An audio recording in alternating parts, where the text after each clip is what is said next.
Praise lord. దేవుడు మనకి ఈరోజు ఇస్తున్న వాగ్దానాన్ని గమనించినట్లయితే లేవియా కాండం 25వ అధ్యాయం 21వ వచనం, నా దీవెన మీకు కలుగునట్లు ఆజ్ఞాపించింది. ప్రియ దేవుని బిడ్డలారా, దేవుడు నిన్ను దీవించేవాడుగా ఉంటున్నాడు, నిన్ను ఆశీర్వదించేవాడుగా ఉంటున్నాడు. కాబట్టి భయపడకు. ఏ విషయానికైతే నేను ఎంతగా కష్టపడినా కూడా, ఎంతగా ప్రార్థించినా నన్ను దేవుడు దీవించలేదు, ఆశీర్వదించలేదు అని నువ్వు సందేహంలో ఉంటున్నావేమో, కలవరపడుతున్నావేమో, కానీ అలా ఎప్పటికీ అనుకోకు. ఎల్లప్పుడూ దేవుడు నిన్ను దీవించి ఆశీర్వదించేవాడుగా ఉంటున్నాడు.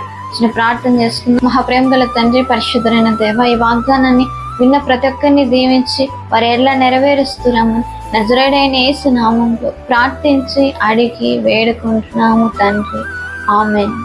ఈ వాగ్దానాన్ని ప్రతిరోజు వీక్షించండి.